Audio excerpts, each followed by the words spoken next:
I will go ahead and call to order our September 25th City Council meeting for the City of Longview. Thank you all for being here with us tonight. Our prayer and pledge will be led by Bella Haley. She is the president of Laterno Student Ministries, and here tonight, if you will please rise, she'll lead us in our pledge and prayer. Bow your heads with me. Heavenly Father, thank you so much for just all of these men and women in this room that give their dedication and their lives to serving the community, Lord, and to fulfill your calling to love their neighbors, Lord. I just thank you for the love that they have for Longview and for all of the people here who want to serve you and who want to fulfill that calling. And I pray for wisdom and all of the ways that they are going to continue to love all of their neighbors. And I pray that you just continue to bless them and their families and all of the people who are here today. In Jesus' name, amen. Amen. Okay. I pledge allegiance to the flag of the United States of America and to the republic for which it stands, one nation under God, indivisible, with liberty and justice for all. Thank you so much, Bella. Next on our agenda is a presentation of a proclamation recognizing October 4th, 2025 as Walk to End Alzheimer's Day in the City of Longview. Shannon and anybody else with the Alzheimer's Association, come on up.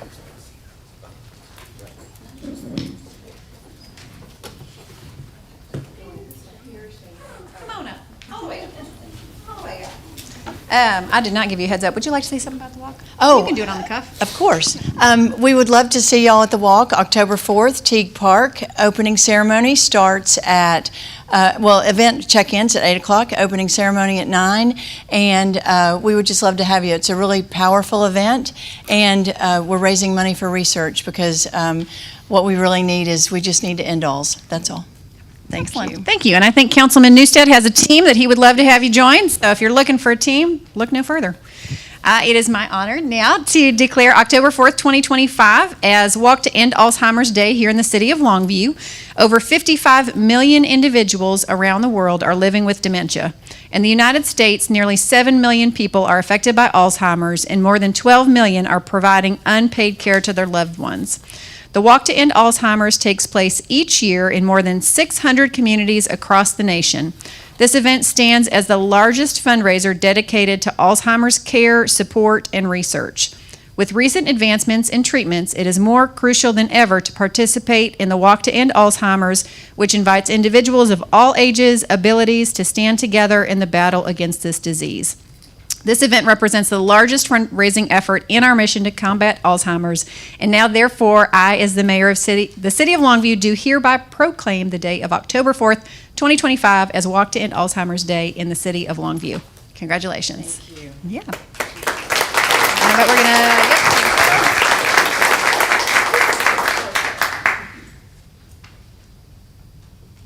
Thank you. Do this.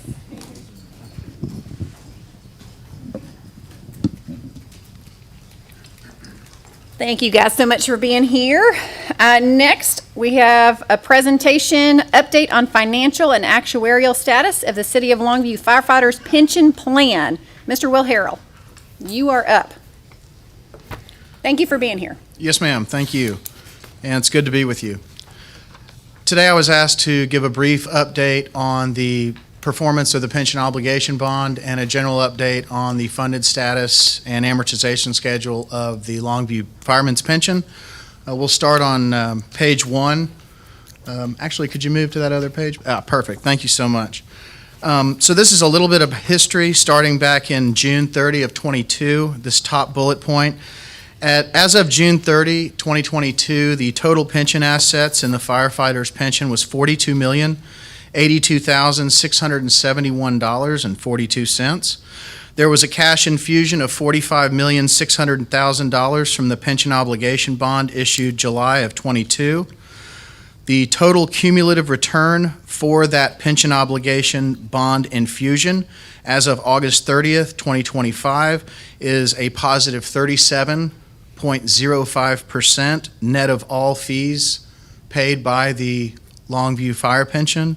If you were to annualize that over just over 3 years, it comes to 12%, just north of 12% per year.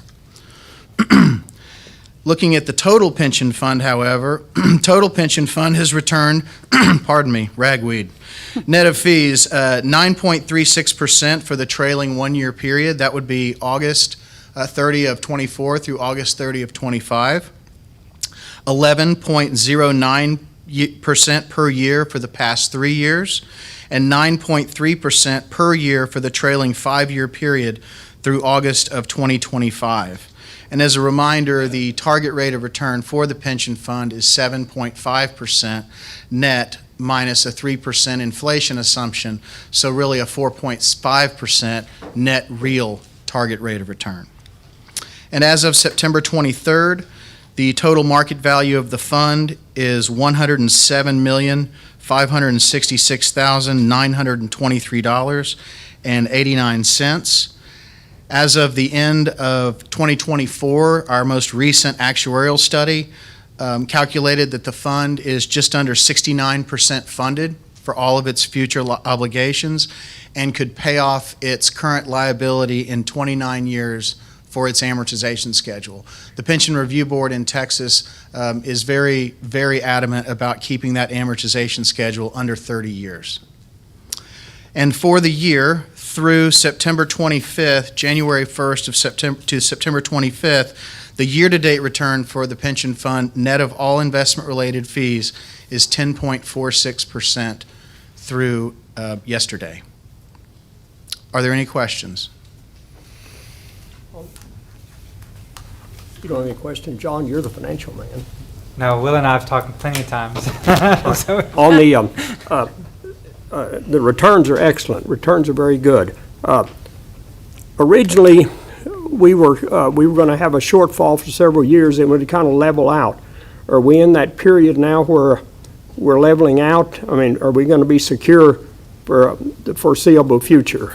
Yes, sir. I would say, given the funded ratio and the disposition of the portfolio, you should be in good shape moving forward, All right. even given that front loading of the contributions. So to be technical, though, you are in a negative cash flow position, but that's been front loaded. So as those assets grow, it offsets that negative cash flow Yes, position. sir. That's what Yes, sir. remember, that the front load was going to be heavy, shall we say. Yes, sir. Okay. Yeah. Will, how long have you been managing the fund now? Since 2017. Okay. And I just want to say thank you for being here. We appreciate that. And also thank you to Colby Beckham and Andy Parker and all of our firefighters here. Do you have a question? Oh, okay. Yeah. I just want to say thank you. It's been a long haul to get the pension where it is now. So I just wanted to acknowledge the hard work that's gone into that by all of our pension board members and firefighters who have supported that along the way. Those of you that were around for that remember all the steps that were taken. The firefighters changed benefits and have different tiers and changed ages that they can retire and all sorts of reduced benefits to get us to that point where we are now, plus the pension bond and good management. So anyway, good job. Very excited about where we're at. Yes, ma'am. You're very welcome. And the only other exhibit with this is just a current balance sheet. Okay. And that's sorry, all I Derek, did you have. a question? Yeah, I did. Is it okay if I ask a question? Yes. All right, because you kind of wrapped it up. I didn't know. That's okay. I didn't know. No, not everyone has a financial background, and you said something about, can you kind of just give me a deeper explanation of the 69% funded and the 29 years? How Yes, that, sir. Yes, how that If- works. If you were to take the liabilities of the total pension fund as a percentage of the total market value as of 12/31/24, and then do a little actuarial adjusting, because it's not a straight line calculation. So for example, if you have a $100 million pension and you've got a $300 million of liability, it's not exactly 33% funded, because the actuary does some smoothing on an every 3 years basis. So growth is accounted for every third year.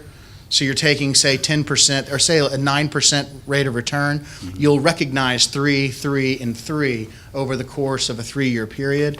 And that's in effect smoothing the actuarial outcome for the plan. so it doesn't go up and down as much. And the 29 years is given the current discount rate of 7%, 7.5%. Given that discount rate, the rate of growth of payroll, the embedded inflation assumptions, all those remaining constant, it would take 29 years to pay off this liability, if you will. And it's recommended to stay under 30 years? Yes, you sir. said? That's dictated by the Pension Review Board of Texas. All right, thank you. Yes, sir. Thank you. Also, I would just like to comment, I don't know what the right phrase is for that, but just to point out that Will's fees are paid for management, and it's not because of what he's selling to the fund. So your fees are independent of the things that you recommend, which I just think is a very important point for people to realize. Absolutely. We are a family-owned, highly independent investment advisory firm serving nonprofits, safety-oriented, and public pension plans. And a number of fire pension funds. Yes, ma'am. 8 now of the 42 in Texas.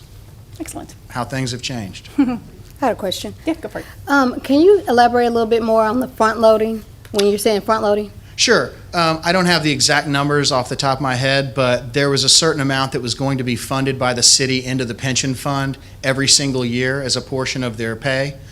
And forgive me, I can't pull up those percentages, but the pension obligation bond basically raised that money ahead of time so that $46 million went into the pension fund, and then the future contributions for I believe the next 20 years or thereabouts have been discounted from the city standpoint because of that front loading. So you don't have the numbers of the, whatever was front loaded? What would be the bond? No, it So was the what is pension the bond? obligation Yeah, bond. okay. It was the That's what $46 he million means. that was put into the pension. Yes, ma'am. Okay, thank you. Yes, ma'am. So our citizens solved the problem for us on that one. Appreciate Yes, it. ma'am. Yes. Okay. Any other questions for Will? All right. Thank you so much. Thank you very much. You're very welcome. Next on our agenda is citizen comment. I do not have any speaker cards. Is there anyone that would like to comment and fill out a speaker card afterwards? Seeing none, I will move on to the consent agenda. Are there any items that council would like to pull off for further discussion or any questions? You raising, Derek? Yeah, first one is just on B. I just want to, with that grant, just an Okay. explanation, with the drinking water. That's right, I'll get my gallon out. Any others? F and G? Okay. Any others? K and L. K and L. All right, Mr. Gamble, we're going to start with, Sydney. oh, I'm sorry, Sydney, what you got? Just A. A. Yeah. Okay, well, we're still going to start with Mr. Gamble because he's already up. So we'll talk about consent agenda, item B. Hi. What are your questions? Oh, I just wanted to kind of get, I think we all in agreement, we love the drinking water here at That's right, Longview. thank you. And just kind of understand how the grant works and how that's going to help. Sure. So we found a grant opportunity for $1.2 million to help us with security needs for the drinking water system. This is not for pipelines. This is for the actual computers that purify and push and pull clean water around the city. It helps us make our system less attractive to malicious actors. Oh, Okay, interesting. nice. Excellent. Question. Yes. Have we won any more? We participate each year, don't we, in a drinking water contest? Or we used to. I mean, That That's would, probably not the right state- person to I ask would about not be the that. person. They got to Yeah. tired of us winning. I mean, that's really, that we were winning repetitively, so. yes, I remember that, and I was Yes. just wondering if we were still participating in that. I don't believe we participated in a while. I think Okay. they were a little aggravated. We kept winning every year. All right. I appreciate the explanation. Yes, thank you, Josh. Consent agenda, item A, Ms. Cohen.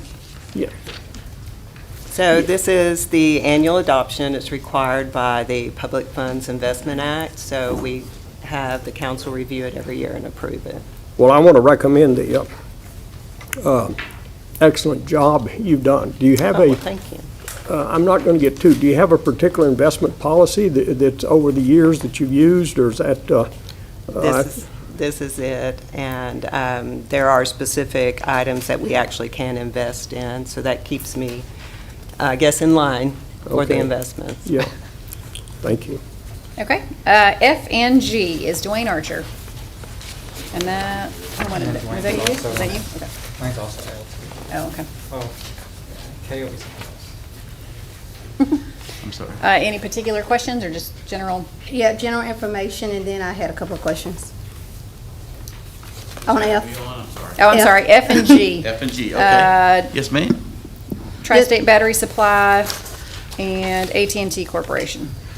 So on this, I understand that this is a contract with Tri-State Battery. I was just curious, so this is used for like which vehicles? Is it used on our lease vehicles? What are we? All of our small vehicles that we end up having to purchase a battery for, it's used for those. It's all the batteries that we use in the shop. So is it used on, do we have to use this contract with any of our vehicles that we're currently leasing? As far as the lease vehicles, they have full maintenance on them, but this is a wear item. So if the battery fails, it will be something we'd have to replace. Okay. At what mileage point? Well, the way batteries fails, they just fail, and then we end up replacing them. It's not a certain mileage that would determine if the battery need to be replaced. Okay.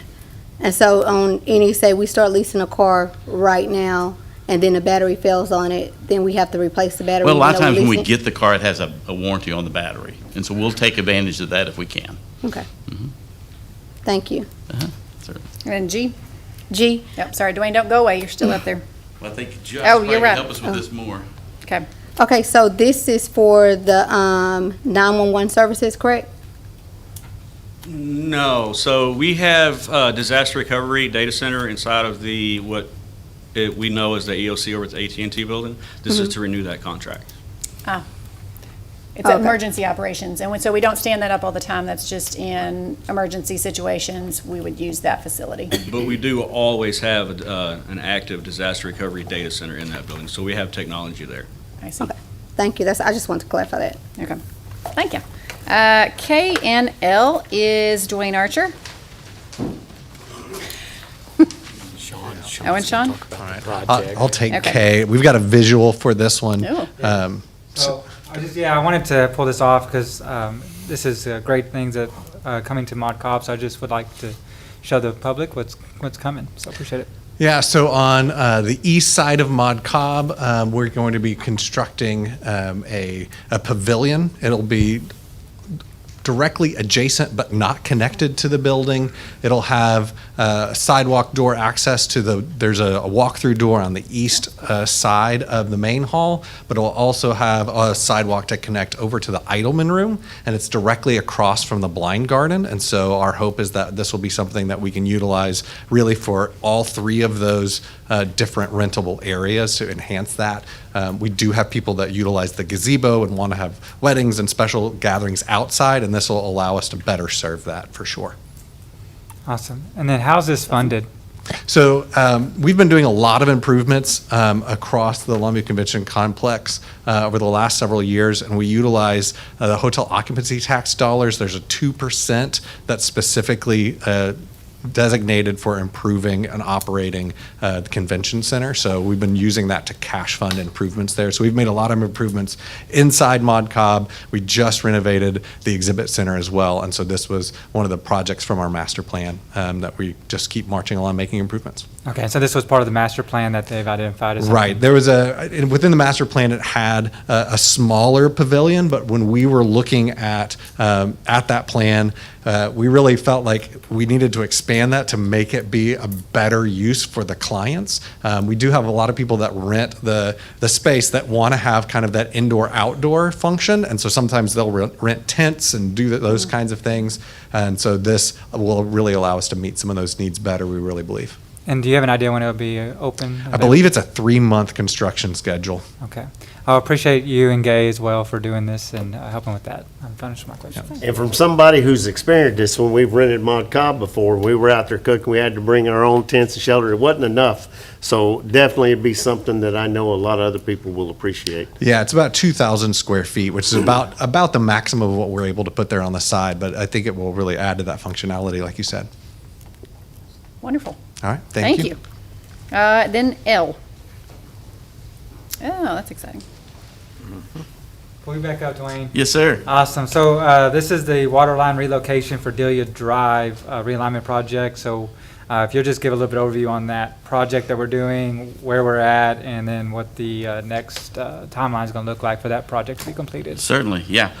So this project has come in under budget by nearly $26,000.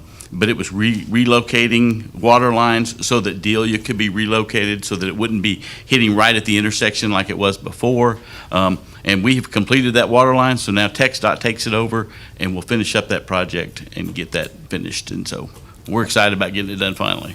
And the estimated time on that's early 26? Yes, sir, somewhere in there. Somewhere Yes, there. sir. So, great job on it. Appreciate all the work that you've done on the relocation and realignment on that, and also coming in under budget. Appreciate it. All right, thank you, sir. Great work. Any other items for discussion or questions on consent agenda, or do I have a motion? Move to approve. I have a motion, do I have a second? And a second. All in favor, please say aye. Aye. Any opposed? Consent agenda is approved. We will move on to discussion item. Discuss options related to the purchase and/or lease of fire apparatus. Chief Greg Grimes. Good evening, Mayor, council members, Mr. McPhee. Before I forget, I want to recognize Tom Whitmer and Brandon Cotton with Siddons Martins are in attendance tonight. They're kind of in the bullpen in case there's questions that I don't have the answers for. They are the subject matter experts on all things apparatus and financials, so hopefully we can utilize them if needed. So I wanted to discuss a little bit, talk about definitions just to catch everybody up. We realized doing this, firefighters have some lingo talk that a lot of people may not understand. So I just wanted to start off by reviewing some of these. Frontline is what we use as our primary units, and those are typically our newest apparatus. And so those are daily. That's what the firefighters get on and respond to all the time, with the exception of when they're down for maintenance or repairs. And to do that, then we need a reserve apparatus, which is a second definition, and those are obviously when you fill in a front line that's been down due to maintenance. Those apparatus are typically 10 years old or older, not quite as reliable, but they still have some service life left in them, and so we use them in a limited capacity. An engine versus truck. So there's multiple names for these apparatus. A truck, the difference between an engine and a truck, the truck has a ladder on top of it, the big ladder. The engine is also called a pumper, and those are the ones that you see probably more frequently than the larger trucks. Trucks are more expensive than engines, therefore they don't run as often, and they are a little bit more expensive than an engine is. So service life on an engine company is about 10 years. We try to keep it at 10 years, and then it gives us 5 years in reserve. Truck companies, since they're bigger, a little slower, they don't run as much, we keep those for 15 years in the front line, and then 5 years reserve status. And then their end of service life, kind of the benchmark is the 15-year mark on an engine with 10,000 hours or more. The trucks are 20-year lifespan with 10,000 hours or more, so it kind of balances out there. The trucks can go a little longer before they hit those hourly marks. Down at the bottom, Engine 1, Engine 2, and Engine 6 are typically our busiest engine companies, and they reach their end of service life after 10 years. They have no reserve capability left in them due to the number of miles and hours on them. So that's kind of the caveat there. I did want to take a minute to thank the Apparatus Committee for their hard work, Fleet Services, Finance. They've all just really piled in and helped me get through this process, and the whole director team has been great in supporting this presentation and this replacement plan. The committee put together a plan where we had mechanically sound and efficient apparatus that were cost effective and standardized that, and they've really worked hard at getting this to this point. We made some procedural changes to try to reduce the wear and tear to these apparatus so we can get more life out of them and reduce the mileage on them. And examples of that, the lift assist fees that will go into effect in just a few days, we hope will help reduce that. Our priority dispatching procedures that we have, we're looking at increasing a ambulance-only response instead of a fire engine chasing an ambulance every time it goes out the door. Try to increase those call types that the engine is not, or the truck is not required to go. fire alarm response chains. We used to send 5 or 6. I affectionately call them big red things because they're all red and really massive. So we usually send 5 or 6 on that. But prior to my arrival, they had reduced that down to 1 apparatus on a fire alarm response because roughly 99% of those calls are false anyway. And so it just didn't make good sense to use and put those extra miles on there when it was 99% chance that it was a false alarm. We've also standardized the engine and truck builds. The committee did that for us as well, again, for being cost effective. And in that, they reduced the customization, which was, had an obvious expense to that custom stuff.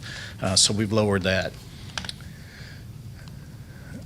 The lifespan of an apparatus. On top up there, lead times right now are about 36 to 42 months. It looks like they're going to be coming down, and we're in hopes of that. But when you order an apparatus, an engine in particular, at 36 to 42 months, you don't see it. And so when it arrives, there in the green at engine delivery, we put it in service, and then we have 10 years for that frontline life.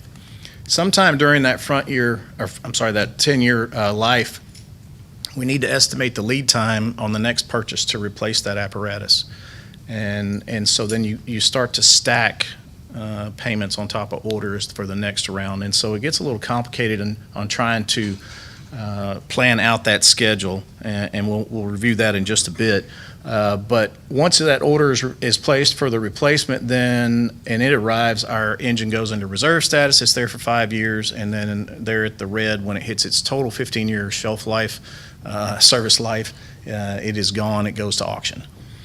Same thing for the truck. I put a little bit more of a lead time on the trucks because sometimes those take a little longer. Again, they have the 15-year front line.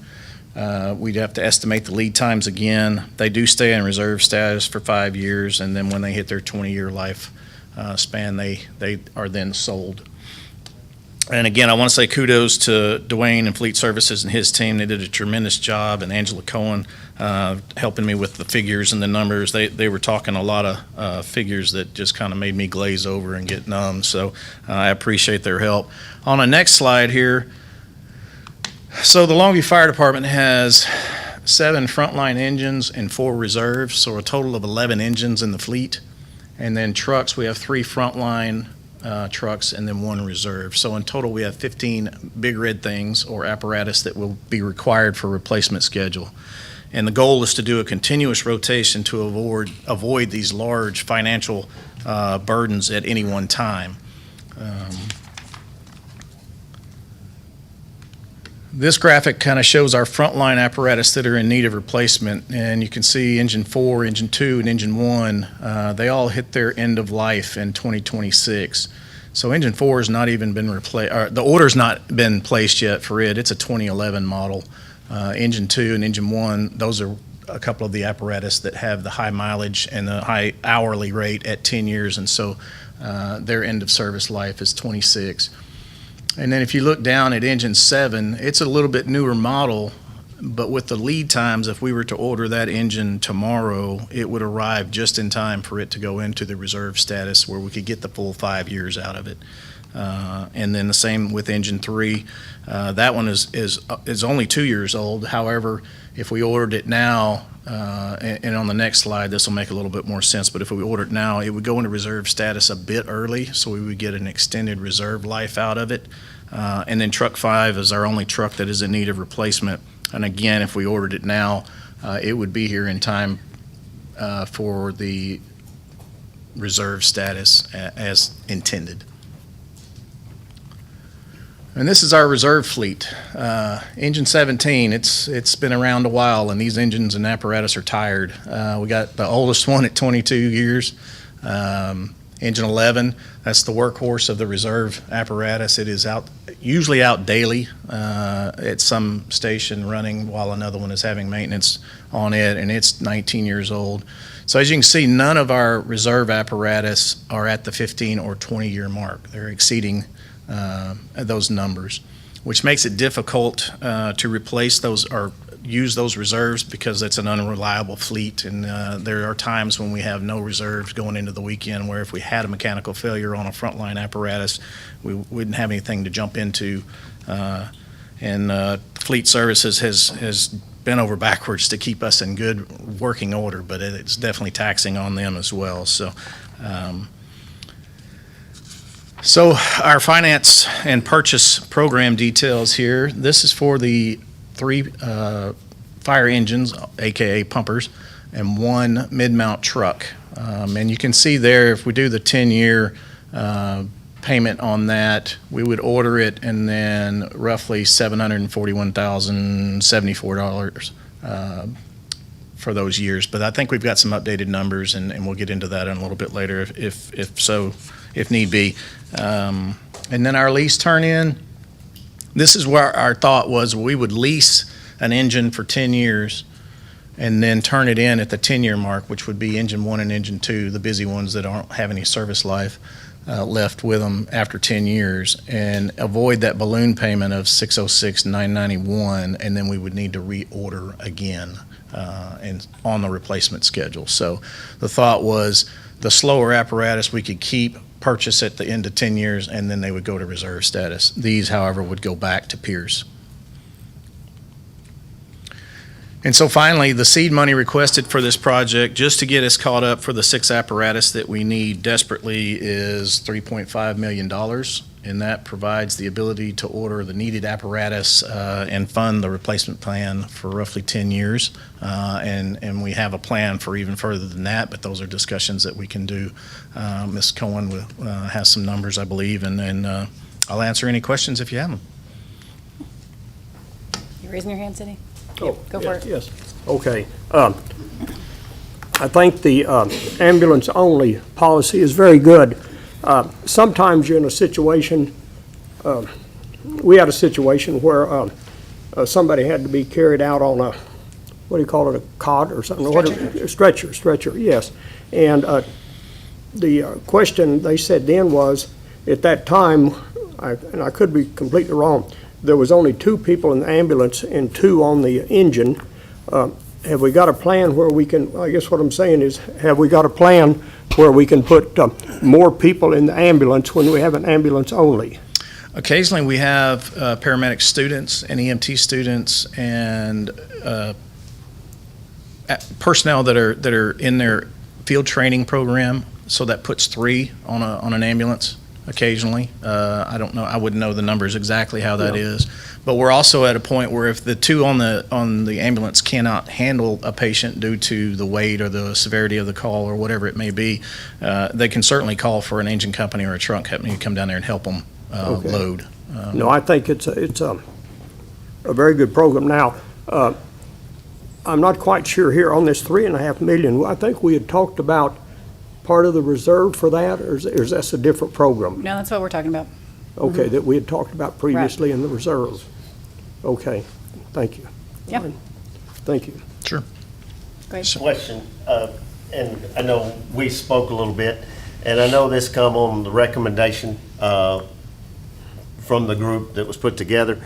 The recommendation, did any of it go out for bids? And the reason I was asking, you and I talked about this, because I know you got, we discussed a Spartan, E1 Ferrera and all, because I think if people look up Pierce, they're going to see the same thing I did when I first saw it, Cadillac of vehicles. Correct. And, I'm like, if a Ford or Ram does, or Ford or a Dodge does the job, why do we need a Cadillac, cost-wise? And I'd like you kind of speak along that line. And then if you would, one of the things that we talked about was customization. We talked Yes. about 3 different lines, kind of describe that. I'd really like you to explain, hey, some of the modification and changes that you're talking about, because I totally understand when we're talking about engine power and what we're looking for there. And then the last thing I wanted to say, and it's just a comment, not a question, is I want to thank you for what you're doing to try and reduce the hours on these units, help us with personnel and all like that. But the main one, I guess, is, how did we come to Pierce? Did we not go to a bid process on this? Where does that put us at? Because at the end of the day, we're all looking at how we can wisely use taxpayers' dollars. Correct. So in the slide of our older apparatus, our reserve fleet, and this is just me stretching back a little bit, I saw where 2003 was the first, the oldest model of Pierce, and so that transition to Pierce, I'm not sure what was prior to that. That happened back then, and so Siddons Martin puts together quite a service agreement, and really you're buying service when you buy Pierce. So much so that they built a facility just outside at Gregg County Airport that specializes in services those Pierce apparatus, and it's a regional one. I spoke with the Tyler Assistant Chief, Chief Frost, and they use Pierce and that shop as well. And so one of the advantages is with being with Pierce is that shop is available and it's in close proximity. I did a little calling around. I talked to the San Marcos Fire Chief, and they're 100% Spartan. And he had some very candid things to say that I can't say in public about Spartan and the whole apparatus issue that's going on. However, I did ask him what a standard engine, customized engine that would fit the build similar to ours.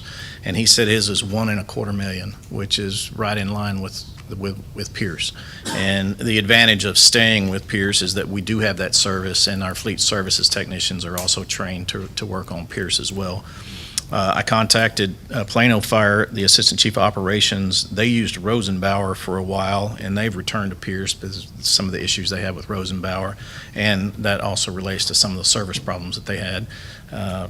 Tyler, they have a few Spartans. They've gone back to Pierce, and then they tried E1, and they're having really struggled with the E1 and their service, so much so that they had to take legal action to get some warranty money back from them that they claimed that was not their responsibility. So it is challenging as far as finding an apparatus supplier that can provide the service and the quality. Everything's going to break down, and you certainly understand that. And I think where some of the customization has gone and the changes that the apparatus committee made, we're increasing the size of the engine or the motor in the fire apparatus. It was stated that our apparatus are underpowered, which is increasing the maintenance and repair issues. And I believe Dwayne's group is, they definitely had their hands under the hoods on those, and they're the ones that recommended that we upscale the power on that. So that's where some of that customization is, or at least it's optional. And then as far as the lines, the way the Pierce floor works, and please correct me if I'm wrong, there's about 3 lines where you can order straight out of the factory. This is exactly what you get. It's a pre-build, and that's one of the lanes, and that's a pretty fast build. Or you can do some modifications on lane 2 and customization, and then full customization is on lane 3, which takes a lot more time. So we're trying to get into lane 2 so we can have some customization, but not just a stock model where it fits the Longview needs, not necessarily just what fits their engineer build that they put out as a stock unit. Right. And so in service on these companies, because I know we talked about that for, they're on the other side of Louisiana. If something goes down, it's sure nice to have somebody here that's convenient and easy to get to. How often would we see them going there than rather to over to our fleet services for repair? What's that kind of been history-wise? Because that's something I don't know. It depends on the repair or the maintenance item that's in need. Generally, I think all maintenance is held at Fleet Services, correct? Yeah, all the preventive maintenance is held there. Yeah, the preventative stuff. And just if it has a larger, for instance, we have an engine that is going to need an in-frame rebuild, and I don't know if Fleet Services is going to do that, or if I would imagine Siddons is going to do that one. So I believe they go, I don't have that exact number, Right. but they do travel outside the city, but that's one of their more significant repair issues that are needed. Okay. And like I said, I wanted to thank you for what you're doing. Coming back to it, so we're trying to stay with Pierce, and basically we're understanding we went through it as a commitment, or this is what they referred for purchase rather than bid, correct? Correct. And part of that also is if you start moving to a different provider, then you have various apparatus in the field, which causes No. inconsistency. When you have a firefighter moves or a driver moves from one station to fill in at another, and he's got an apparatus that he's not 100% familiar with. So there's, among the service issues Right. that are included. Well, I'm in that. thinking about Dwayne and his department when you start changing brands and things like that. So let me ask you the final question I've got. Some of the stock units that come off line one, would they fit the need anywhere along the line for what we're trying to get to, just to kind of get us ahead? Because the last thing we want to do is be making big, huge purchases, all at one time in this year, and then we wait in 10 years and all of a sudden we're loaded with it again. Kind of to help get us in line somewhere down the road, do you see that being an option? I can certainly check. I don't have that information for you tonight, but I can check and get back with you on that. All right. And it's like I told you, and I'll tell anybody that is in a department with the City of Longview, when you tell us what you need, we're going to make sure you've got it. The last thing I want you to do is go out with something that doesn't fit the bill for what we're needing to do. So Correct. anyway, I appreciate it. Yes, sir. And Thank you you. for that time. a couple weeks Absolutely. ago. Appreciate it. I see Derek's got a question. Yeah, I just wanted, you mentioned that we have 15 apparatuses. Can you kind of explain how you determine the reserve usage? The reserve usage, well, I sent, I believe, a memo out, was it earlier this week or late last week, that there was an excerpt in there, and I didn't print it off to think of, but NFPA has a recommendation on service life for engines and for trucks, which is standardized. It depends on the amount of call volume that they're involved in, but generally it's about 10 years for an engine and 15 for a truck.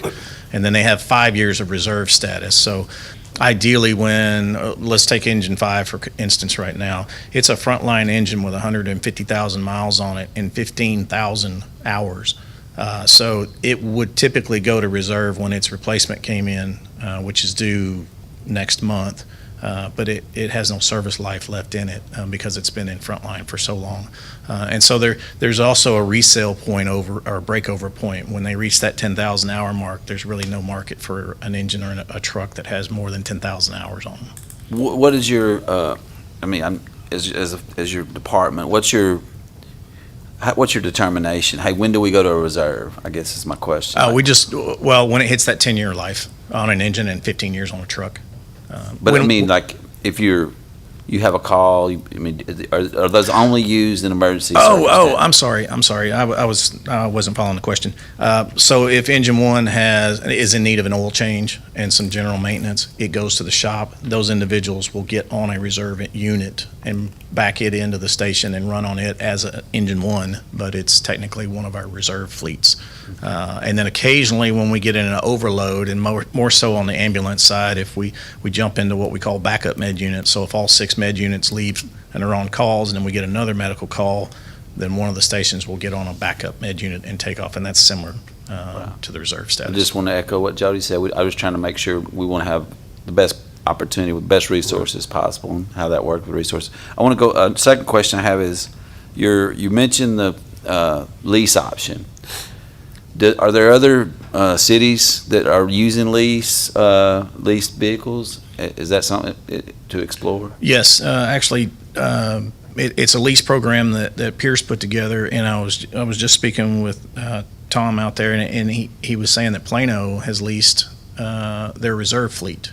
And they're kind of, in my mind, they're kind of thinking backwards, but it's not a bad thing. They lease brand new apparatus for reserves, and then they bring those into frontline apparatus after a while. But I heard of it tonight. That's the first time I've heard of that program. But We have that. Can we pull that up again? The cost comparison on the lease, and then if there's any savings there, because you mentioned the 10. So you can see in red there's a total multi-truck discount, chassis discount, full prepayment discount, and this is just on the 2 that we were discussing about pulling back to or using for 10 years and then sending them back. We do have the option after 10 years to purchase those at a balloon payment of $606,991. However, if they're going to already be close to their 10,000 hour service life, we don't really have the ability to put them in reserve and be reliable, so we were going to give them back to Pierce and avoid that balloon payment, and then we would lease another 2 engines or 3 engines, however it would run at the time. So with the $3.5 million, that would cover both options? Is that? Yes. And so, also, there's the last question I have. So if we did lease, that time frame of adding to the fleet, like, you mentioned up to, I guess, 40 months or 42 months, I think, I can't remember that chart, but if we leased, could we get a apparatus sooner? No, is a short answer to that. Right. Again, those are going to be orders that the Longview standard, the type of rig that the committee built. When we say, and we order, let's say I went out there tonight and said, let's order these tonight, the time starts then. And so 36 to 42 months later, that's when it shows up, regardless of whether it's a lease turn-in or lease purchase or finance. Do you want, I know, so this, what you've got on the slide here is the lease options through Pierce, right? If we were to do the program through them. And I know Angela's been working hard on some other options. Do you want to talk about that? Sure, I can quickly go through that. I quickly looked at some other financing options, and those were tax-exempt loans. And due to our credit rating, we could possibly get 2.75%, and that would be tied to a 7-year note. The savings for that would be approximately about $900,000 in interest cost. We also were talking about the 3.5, that would take us through the 10 years, and since we're talking about fund balance, we wanted to see if there was a way that we could actually have a long-term sustainability, because Fleet has really worked hard at looking and seeing how we could extend this. And so in doing that, with the savings at 2.75% and the 7-year note, if we increase the 3.5 to 5 million, we actually could have a sustainable long-term plan. Okay, let me recap that quickly, and you tell me if I say Sure. something wrong. So nothing would change about what Chief Grimes has proposed as far as our replacement. We have never, as a council, had a schedule for replacement of fire apparatus. Historically, we've just looked at savings and responded reactively, and you see how we get in trouble real fast because we didn't do any purchases last year or this year. So now we're talking about, needing to cover a lot in a small amount of time. So I think it is very important that council take seriously that we put something in place that will last for future councils and not continue to kick this can down the road. So do I understand correctly that if we did the 3.5, that would not solve, the initial seed money would not solve us long-term, but if we did 5, that would seed long-term, Yes, and we that wouldn't would- be, without something going wrong, we wouldn't be coming back in 5, 10, 15 years to talk about this. Then we could carry forward the schedule. Yes. But then the financing piece, let me make sure I understand that. The lease that we've talked about here would be if we engaged with Pierce to use their funding program. So kind of like if I were leased to purchase a car, I'd be using their model. Yes. You can bring that in-house, where then we would actually own the vehicle. Would that be correct? Yes, this would be for purchasing the 4 vehicles. It could also, if we wanted to purchase the other 2, we could look at that too. But that rate is due to our credit rating, so we can get that with a tax-exempt loan. But we wouldn't need all the money to come out of reserves because of the 2.75. No, and that's how it would become sustainable, because if we increase that to 5, we'd have the interest savings, we'd also have investment earnings, and then we'd have increased revenues down the road. And one of the things that I'll tag on to that, this is based on increased revenue from our existing industrial district agreements. So we have some industrial district agreements that we receive funding on, and so that's kind of baked into the schedule. We'll be counting on some of that revenue that's on the books to come in to help us make this down payment more affordable. And the discussion about whether you lease a couple or you buy them all, buying them all gives you some flexibility in moving apparatuses between different locations so you can get extended life out of them. Mm-hmm. So it gives you a little bit more flexibility in the long term, but it's a larger down payment investment. But you're speaking of an additional $1.5 million on the purchase, but it would save us $900,000 in the long run of what we're talking about. And you give me I'm sorry, I'm not fire department educated.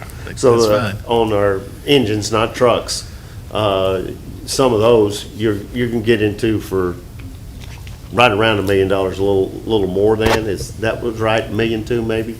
Correct. Something like that? 1.25. So we're looking at possibly saving the money if we go that route to be able to get this in order and get it in line. Buy 5, get 1 free. Yeah, turn around, see if they'll get that real quick. Oh, he's actually got that. He actually has that. The way he did some calculations out in the parking lot, and And so let me ask this, and I don't know if you've done any kind of numbers to it, once you put some of these programs into place, trying to not chase an ambulance with a unit and all like that,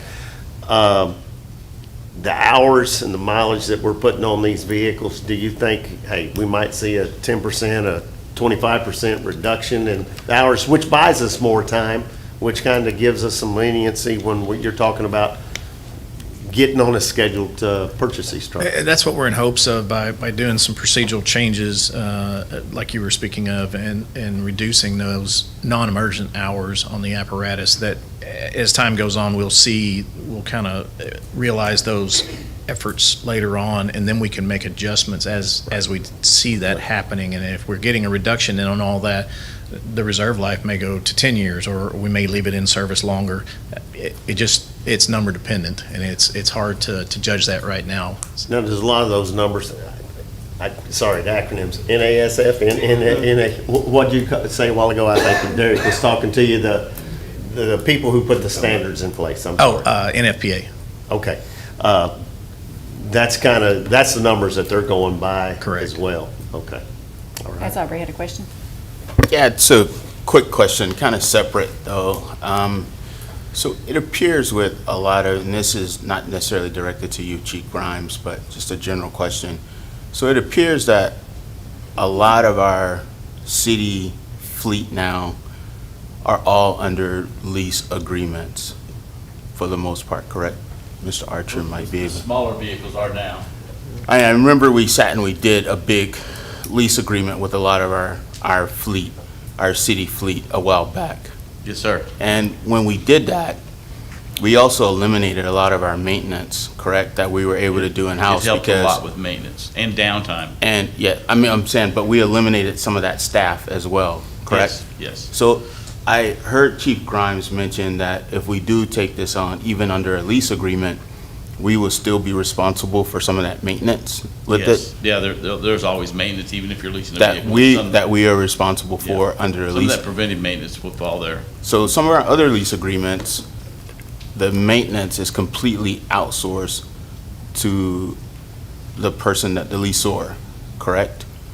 Not all of it. I mean, there's some preventive maintenance, there's some durable items that we have to make sure that we take care of. Sure. Much like the question about the battery. Batteries, I mean, yeah. Right. and if you buy a new car, the battery has a warranty for a period of time, but once that wears out, that's a wear item, and then we'd have. That to was replace discussed when Yes. we did the agreement a while back, right? Yes, So sir. under this lease agreement with Pierce, what part of this maintenance will they be maintaining? It might be good for them to answer that question, because it is going to be the And- maintenance items, Yeah, the regular maintenance items. I don't mean to call everybody up. I normally just lean over and ask McPhee all my questions. So I don't mean to call everyone up, But Yes, thank sir. you guys for stepping up. Yes, sir, in the lease agreement, the maintenance is for the city to do. It's called a net lease. Yeah. So all the preventive maintenance is for the city. Right, but that's also going to be an accrued cost to the city as well, correct? The maintenance. Correct. Which we've eliminated a large part of our staff. Do we have the staff to maintain? No, and when you asked that earlier, I apologize. Mm-hmm. We did not cut staff. We reassigned them to the heavy trucks, because that's where we were seeing the issues, where we needed more staff available. My friend here has a comment. Oh, yeah. One thing, and I've said that, I can't remember, I've talked to a lot of y'all in the last little bit, and I can't remember who I told and who I didn't tell, but the lease purchase, when we talk about that for larger equipment, that's not a lease like our contractual lease agreements with cars. It's not a capital lease or capital equity lease program where this truly is, and nobody get offended for me, it's a loan. They call it lease purchase on large vehicles, but it is all a loan. It is always a loan. And the name lease purchase when we, as personally, a lease purchase to us means something much different. But in large vehicles, it is basically a loan. And so we have a separate service agreement for the entire fleet for fire. And so that's just it in a nutshell. Anytime you buy any of these, we bought sanitation vehicles on lease purchase, that's just a loan. It is just a loan. So my question then, and the gentleman from Pierce, if you don't mind stepping back up again. So then will you explain then the relationship with Pierce if we were to go through what Mr. McPhee just explained? What would that relationship be with Pierce moving forward as far as maintaining those vehicles?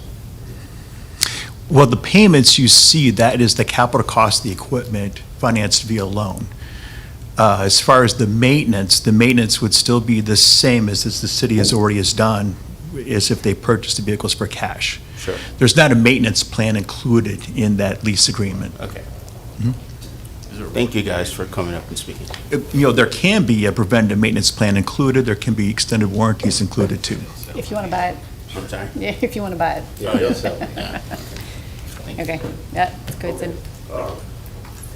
Just a few comments with, I'll look back, 40-something plus years experience in the heavy equipment business. There's been a couple of things that I've found that are true. One of them is buy larger. You were talking about engine sizes and you got an emergency? No. Okay. He was filling me in. All right. Engine sizes, drivetrain and such as that. If you buy the minimum, you're going to have a lot more maintenance and you're going to have a shorter life. And one thing that's very important here is the hours of usage. We talk about miles. You say, well, a car will run 100. Nowadays, they run 100, 150, 200,000. But that's on the highway. And you get less wear and tear when you're going down the highway than you do running a truck. It really surprises me that these fire apparatus can run, did you say 100,000 miles? 150,000 I miles mean, on that's engine like 5. 300 or 400 on the highway. I mean, that's way up there. The hours become much more important because that's when everything's running. But I think be sure that we get a little more than what the minimum is, because you're going to have stress periods. And then the other thing I've always found is, and I'll say this truthfully, buy the best you can afford. You know, when you start, we're looking at a 10-year life, and as you mentioned some of these others, when you say, well, we can save a little money here, we can save a little money there, and Pierce has been in business for, actually, I think they were, they started building cars, Pierce Arrow, 100 years ago, or how long has Pierce been in business? I think 116 years. How long? 116 years they've been in business. So they've got there, and the larger gives you less drivetrain stress. The way I want to ask Angela, if on our financial statement, our credit rating, if we borrow the money and pay cash compared to going into the lease, does that affect our credit rating anyway materially?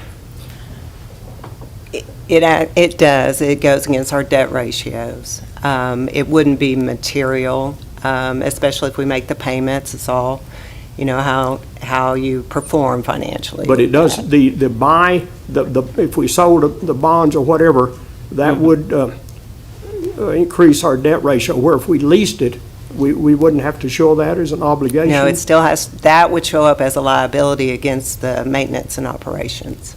Okay. But it does So have. it's all a loan. All right. And either it's way. all treated like a loan. If we, in asking Pierce, and they don't need to get up, if we paid cash for them, does that give us any shorter delivery time? No, sir.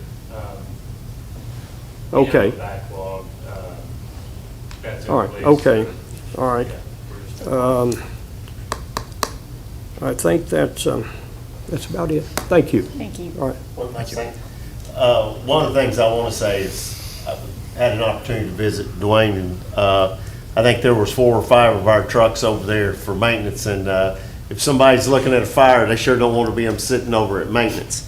And last thing I want everybody to know, we're not looking to buy a Hugo here. We want what's gonna do the job and do it right. And I told you that 2 weeks ago, and. Yes, you did. And I firmly believe in that you get what you pay for. I don't go buy a cheap tool. I'm sure Sydney don't either. Do you use tools? Okay. But anyway, I want the right tools for the job, and I appreciate you to come tonight and explaining everything that you did. Absolutely, thank you. That's Shannon had a question. Yes, ma'am. Can you go ahead and explain a little bit about the ambulance-only policy? So our priority dispatching, priority one is a very critical patient, and there's criteria that is met. If there's active bleeding, if it's chest pain, difficulty breathing, unconscious, that's priority one. And so that would be an ambulance and an engine or truck simultaneously going.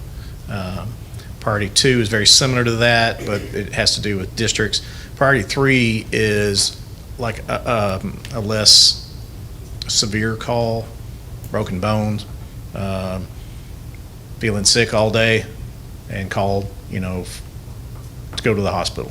I'm trying to think, if it's a sprained ankle, something like that. Those are those very low acuity calls that don't require a large piece of apparatus and the personnel and the staff to help support that patient care. It's completely handled by those two paramedics, or three in some instances, on the med unit. And so we're looking at Dr. McWilliams. When he starts, we want to talk with him and discuss increasing those lower acuity calls, where we can send the med unit on its own more often, but they always have the ability to request that engine or that truck to respond. Even if they're just reviewing the notes before they even get there, they can say, go ahead and send me one, and those will arrive on scene. Yeah, because I think that it would help on you not sending out the bigger engines for if we all kind of evaluate those calls or whatever, because I don't think that it's necessarily good for a fire truck to come out for chest pains and things of that nature. So I always wondered, how y'all decided and why we're sending out, a fire truck and an EMS for somebody with chest pains. Correct. Or whatever, because they can't transport if needed be. Yeah, where we would get into a little bit of a hiccup on that is if all 6 med units are currently assigned, we would send an engine company or a truck company, because they can do treatment at the house or at the incident location while waiting on another med unit to get there. And so those are instances where you would see one go into a call that might not normally take an ambulance, might not normally require an ambulance and an engine. It's just so that we ensure that we have coverage and care for those patients until we can get a med unit available for them. And so we intend on expanding those lower acuity call, priority threes, if you will. There are some agencies, my former agency, there is no priority dispatching. If the tones go off for a medical call, one of those big red things is going with it, and it's nonstop. So I applaud this priority dispatching, because I don't know how we could do it if we didn't have that. Yes, I agree. Thank you. Thank you. I think it's a good change. Yeah, good. My question, I guess, will be to Angela. Can you kind of explain the whole doing the loan, and is it the same amount with 3.5 million, or is it not? Because I kind of got confused with the numbers that you were saying. Because I don't have a schedule prepared. I apologize for that. It was very short notice, and I quickly looked into the tax exempt option. The payments for the 7 years, it would reduce it from 10 years to 7 years, and the payments would be $950,000. And on the 10-year, it was $741,000. But in total, interest savings would be about $900,000 for that. And with the 3.5, with the lease purchase, what would the payments be? It would be the $741, but the 3.5 would have to cover the front end. So you wouldn't be able to go beyond the 10 years with the 3.5 reserve. Okay, and with the doing the loan, then there's no 3.5 at all. We don't have to do 3.5 million, yes or no? We gotta do You 5. got to do You gotta do 5. Okay. 5. You do, and you still have the upfront cost to it, but you've got the 3-year savings on the payments, and then the interest savings, and then that money gets invested and so on.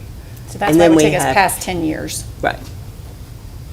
Stacking all those loans for that many pieces of equipment in the 20-year replacement schedule is what she had to project out, and that Dwayne had to project out with her on the lease. and the difference between those two plans being equal, one sustainable forever for $1.5 million more. Yeah. Go ahead, Derek. So, appreciate you, Chief Grimes. This question, I guess, for Angela. So, the 3.5 or 5 million, everything that's totally out of reserve? Yes. Yep. Yes. So I have several questions. All right, so a lot of this is like what you're looking at, really as much like a pension is. So there's a base assumptions that are being made, and those things are going to carry out. So there's some fluctuations that could be in there as well. So keep that in mind on this. So the several different things on the $900,000 in savings. Is that net of the underwriting cost? No, that includes the underwriting Okay. cost. And then, so that savings is with the underwriting cost already With factored? So it it. is not, okay. Without that, it would be $1 million. Okay. So that $900,000 savings is over what time period? That is over that 10. It's in comparison to the 10-year. It's over a 10-year period? All right. I mean, I would take a 60% return on that, so that's pretty good. So the net underwriting cost, and then if we buy it and we do the loan that way, then we're responsible for the resale instead of giving it back to Pierce? And Yes. how are we at handling that process? And I will pass that one off to Dwayne. We do not do well selling fire trucks. I mean, we just don't, because the service life is used up by the time we get rid of them. And so another agency's looking at that unit and they're saying there's nothing there, and so our resale values are relatively low. So on these assumptions that you're making, are you factoring any value in on the resale value? Okay, great. That's what I want to make sure. Okay. The interest on this. So Pierce, and it's not a dig at Pierce, it's industry standard. I don't like the fact that you're paying interest on something that hasn't been delivered. And so the load times, you're paying interest on something for 3-4 years that you ain't got. Does that change the interest on how we do, if we do it in-house? Are we not paying the interest until we deliver? Or are we No. still having that carry time? Okay. This is a question for Pierce too. What is the last 5-year property or price appreciation of fire apparatuses? Well, you can take the data for 18 years prior to COVID, and it was 3% per year, exactly.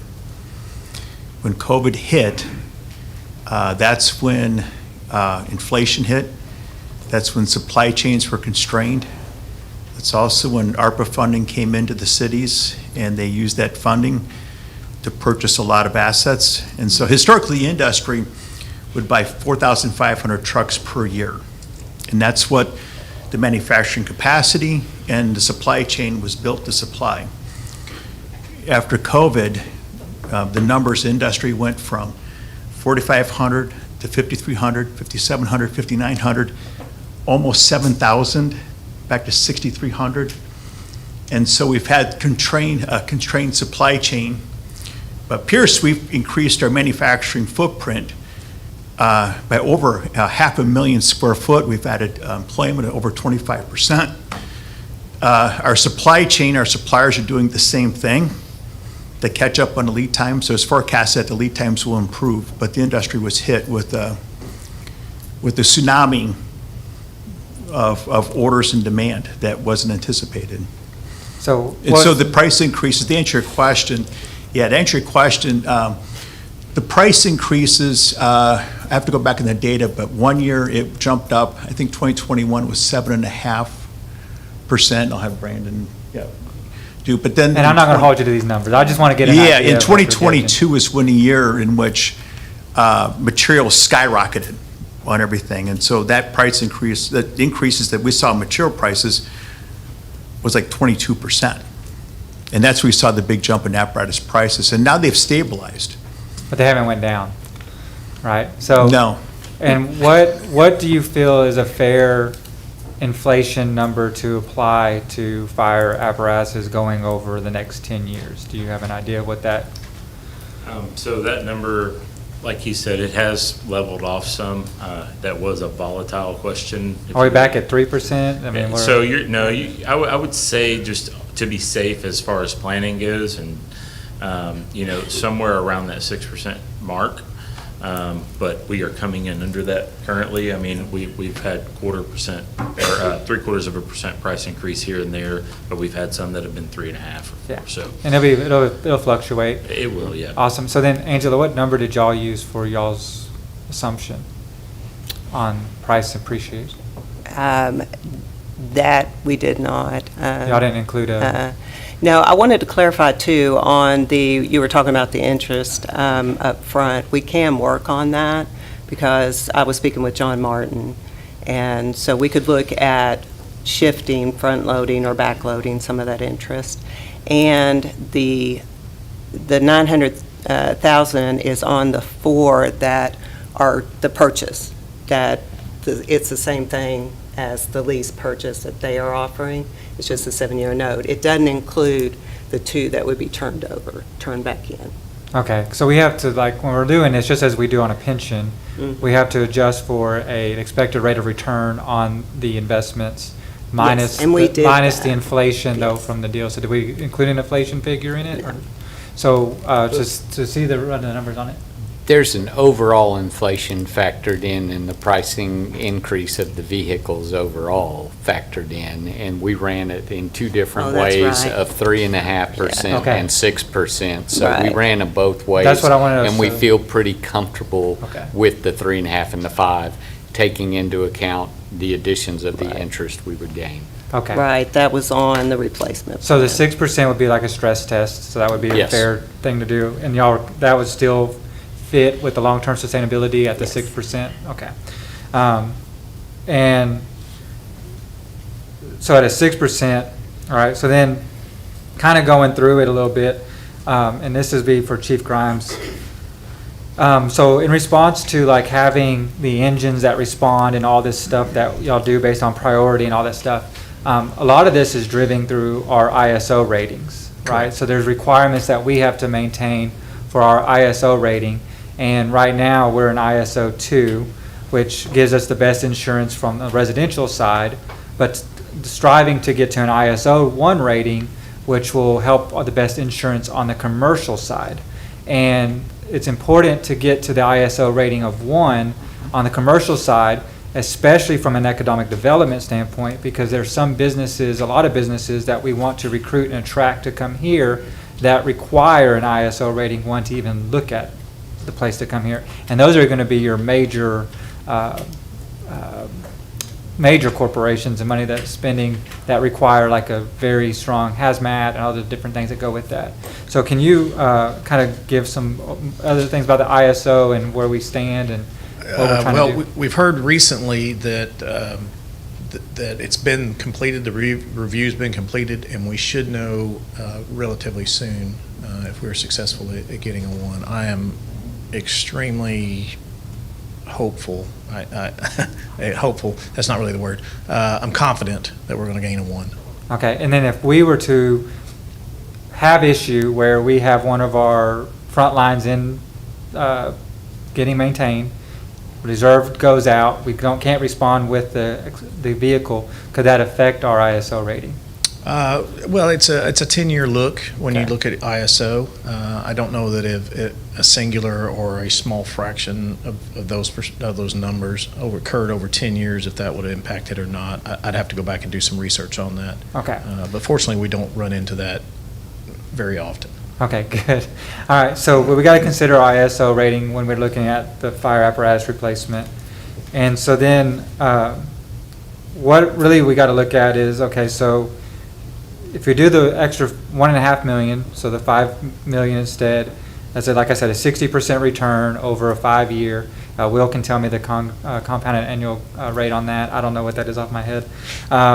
So to me, that seems like it's a good investment and return.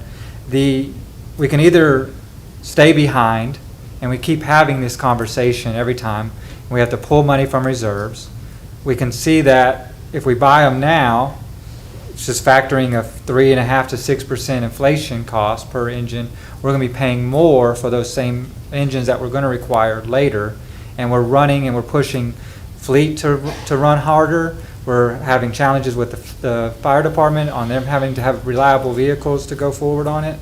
And really what I feel like as a council we need to be looking at is the long-term sustainability of our fire apparatuses, so that way we're here setting the precedent for future councils in the future that this problem has already been solved for them. So I appreciate Angela, I appreciate Chief Grimes and all the committee, Fleet as well, Dwayne, all the stuff that y'all do, Pierce for being here. So thank y'all for everything that y'all have done for this. Thank you. Yeah, I agree. I'm just going to echo that. I really appreciate the leadership to set a schedule that will carry us in the future, and I really appreciate the creative solutions to save us money. So excellent job in leadership, guys. I'm very pleased with those things. And the city would be very willing to help y'all lower your downtime, because we got some industrial property, if y'all would like to put a couple more lines in. So, the last analyst called it looking. The CEO came out and said we're actually buying more capacity. So there you go. Good. Appreciate that. Yeah, what's Appreciate the that. Mansfield's contact? You're already doing service, you might as well manufacture, it goes together. Are there any further questions of Chief Grimes? No, just to come in, I just want to make sure that we all know we're definitely here to support fire and to make sure that we're sustainable in the long haul. It's just a question of which way we're going to do it. Sure. So it's not a doubt in our mind that we're going to make one of these decisions. So it's just which way we're going to go. Yeah. Do you want to discuss that further? Because I am, just for council's knowledge, I am planning to put both this vote and the general reserves vote on our next meeting. So we'll have kind of an overview of general reserves, but we've now discussed the need to increase up to 15% reserves, which we've learned is important because that's how we're going to maybe finance this, and then also move forward with the presentation tonight. So do you guys want to discuss? I feel pretty strongly we need to do the 5 million seed that will solve it long term and will save us money. But I don't know if others have like discussion or want to talk about that further, or tell me where y'all are at. I mean, I just think the 5 million seed is the best option. Yeah, I'm For with you. sustainability. In agreement. Okay. Yes. Great. I'm looking at Ray. Okay, fantastic. Congratulations, because this is something that no other council's been able to get done, so. Yeah, well, we didn't do it yet, but we'll vote on it next. Super We'll vote on it next meeting. Super excited. Thank you, Chief Grimes. Appreciate you, and everybody that's here from the fire department. Thank you very much. We are moving on to items of community interest. Derek, you're up. Would you like to introduce your lovely wife, who's out here? I don't think she'd like me to No, introduce she's okay. All right, all right. So, Sorry.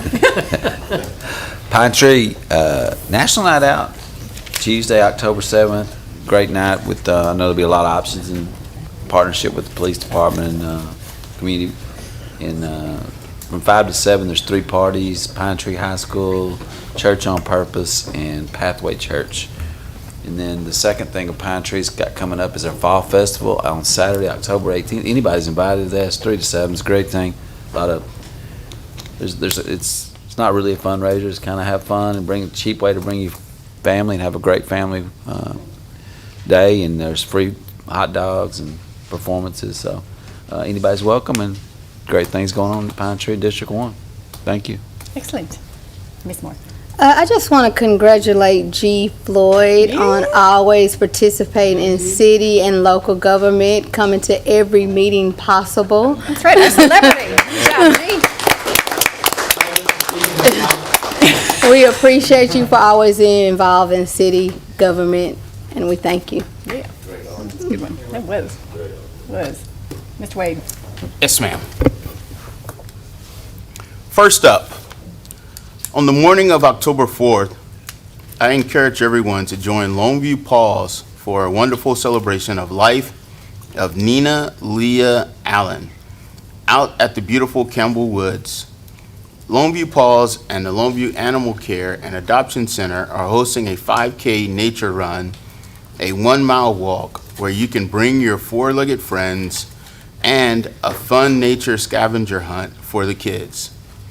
It's a fantastic way to enjoy the outdoors with family and raise money for our shelter. And that is on Saturday, October 4th. So we hope everyone can participate. Second, Mayor, if you don't mind, Community Recycling Day. It's big time. The same day from 9 a.m. to 1 p.m., be sure to swing by the Longview Mall for the free Community Recycling Day. hosted by Interstate Batteries and Keep Longview Beautiful. You'll be able to recycle everything from tires to batteries, shred paper, and donate items like canned foods, coats, and even give blood. So everyone, please come out and enjoy that, and that's on October 4th as well. Thank you, Mayor. Thank you. Mr. Newstead. Yes, how you doing? So Okay. we're talking about Ray's puppy that he's supposed to have photos, supposed to have photos for us this I'd time. like to thank Ms. Hubbard for assisting me in adoption of a puppy that was a stray. No. And it's a cute little puppy, and I have a picture for it the next time. So, All right. thank you guys. We'll keep holding you to it. All right. So I have my third annual District 4 Town Hall meeting coming up on Thursday, October 2nd at 5:30 p.m. It's at the Event Center on Alpine, which is also where the East Texas Builders Association is. I've held it there every year. They've been great hosts, so if you're looking for a place to rent your event, I highly recommend them. And so come out, see what all the city's done in the past year, what it has with District 4, and what we are doing, and like talk about fire apparatuses and other different things that the city's planning. And so come out for that. Food is provided, so come hungry as well. So I hope to see you there. On the Saturday, October 4th, is also the Walk to End Alzheimer's. The check-in is at 8 a.m. And then 9 a.m. is going to be the event where they're going to talk. So then the walk will follow after that. It's at Teague Park this year again. So last year was at Teague Park. So that was moved due to the parking facility at the courthouse. But Teague Park is overwhelming. Everybody loved it there at that event. So thank you to the Parks Department for helping put that together. They do a great job with it. So come out, help to support Walk to End Alzheimer's. And if you're going to the 5K Nature Trail Run, you can come to this first, do that, just be there for the event, and then you can head over there too. So you can hit both of them. You don't have to do one or the other. So come out and support Walk to End Alzheimer's. And then also, I had the privilege to go and speak to the Hudson Pep 4th grade class. So I want to thank Ms. Clark and Ms. Bledsoe. The kids have an interest in the city politics. And so what I did is went there and I did a little workshop with them where I elected some city council members there, and they put together their own comprehensive plan. So we just had our housing study, right, just the other night. And so they kind of did the same thing. It was their favorite food, so I thought that would hold their attention. And money, which was we have to use, we got to pay taxes for some of these things. That was candy, so I used that as that. And so I think all the kids had a great time and understood at a better level of what we do. And so appreciate all the stuff that Hudson Pep's doing there to help promote community involvement and community leadership. So thank you again. Thank you. That's all. Awesome. Mr. Berryhill. All right. National Night Out's coming up, and we don't have the list of everybody yet, but I want to let you know that Spring Hill High School is going to be hosting the National Night event themselves. It's going to be held at the baseball field, so I encourage you, if anybody that's out and about in District 5, show up at Spring Hill. Excuse me. Once we have a list of all the other parties, I don't think we'll be back in time to be able to tell you where they're at, but I look forward to trying to get out and visit with as many people as I can that night. I think Mayor, you were the winner last year? No, Shannon. Oh, Shannon was the winner. Yeah. I'm sorry. So I'm looking forward to that. The other thing is I wanted to recognize a lady. She's not here in the crowd, but she's definitely very special. 60 years of marriage to this guy that sits next to me last Friday. Aww. And I think Anna Lee and Sydney both, that's a great example of what should be. That's all. Well, I'm glad you said that, because National Night Out, my wife has a family retreat, and I will be out of town that night. You better be. So you've been married 60 years. So that was a good lead-in. I appreciate that. But when I was on the council before, I'll tell you, one of the things I enjoyed was the police department on the National Night Out, riding around with a officer in the car. Really was good. We learned about the police department, we learned about their responsibilities. We got to meet a lot of the participants in their activities, And I would definitely, if any of y'all have been thinking about it, would encourage riding with the police department on the different places. And I'm not going to be here. We'll excuse you. Happy anniversary. All Yep, right. happy Thank you. anniversary. All right. Anything else? Congratulations. Okay. 60 years. Anything It's from been, you? yes, it's been fine. Yes. That's been fun. Good. Yeah. I have a couple of things tonight. You've already heard about National Night Out. That is coming up Tuesday, October 7th. Please, please, please participate. There are 88 parties currently registered. There is one near you, and you can find it. Or if you can't, you can register your own party at longviewtexas.gov/NNO. Please make sure and participate. Thank you to everybody that participated in the Peanut Butter Challenge. Today was the last day. That is a friendly competition that we have with Tyler that supports the East Texas Food Bank here in Longview and goes to our other food banks. We're currently in the lead. We will find out on Monday if we won, but very much appreciate everyone that participated. Last year we raised 18,000 peanut butter jars here in Longview, and this year they're doing it by pounds, which I cannot figure out how to convert it, but I think we're doing very well. So good job collecting things. Also happening on Saturday, October 4th from 3 to 6, so you can do all of the events October 4th, is the Great Pumpkin Roll. That's happening at the top of Center Street. Pumpkins are not included. You need to bring your own, or they will have some there for purchase. But please come out. That's a really fun downtown event that kids enjoy, and you win if you roll your pumpkin the furthest down the hill there. So I think, is the trick a smaller pumpkin? Isn't that the trick? Are you not giving out the tricks? I'm sorry, no tricks. Okay. Yes, but I think I saw last year was a small pumpkin. So find the smallest pumpkin you can find and come out and enjoy. Not the smallest? Too small? There's a perfect size, yeah. So like, Okay, John will be there. I judged Yes. I judged one year, so I got the inside scoop. Good. So if you need it, I'll take bribes. I want to thank everybody who was involved with our housing meeting this week. Dietrich and Shativa did an amazing job. Richard and his team getting the word out. We had over 100 in attendance at our first housing study open house. It was very informative, had a lot of great feedback. If you missed it, don't worry. Those surveys are now available online, and you'll see that link there, longviewtexas.gov/housing survey. And Shativa told me today that they will be doing smaller meetings now around the community. So if you wanted to attend one in person, the information there was very informative, and I think people enjoyed participating. Several people I've seen ask what we hope to gain from the housing study.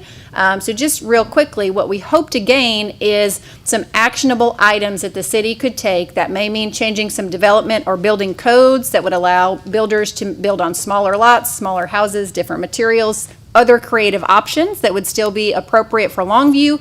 We would hope maybe to have some data that would allow grants for nonprofits and maybe incentivize investors to see what our need here is for housing that is more affordable. So it's very important, and we're very excited to be undergoing this as a community and look forward to what the results will be.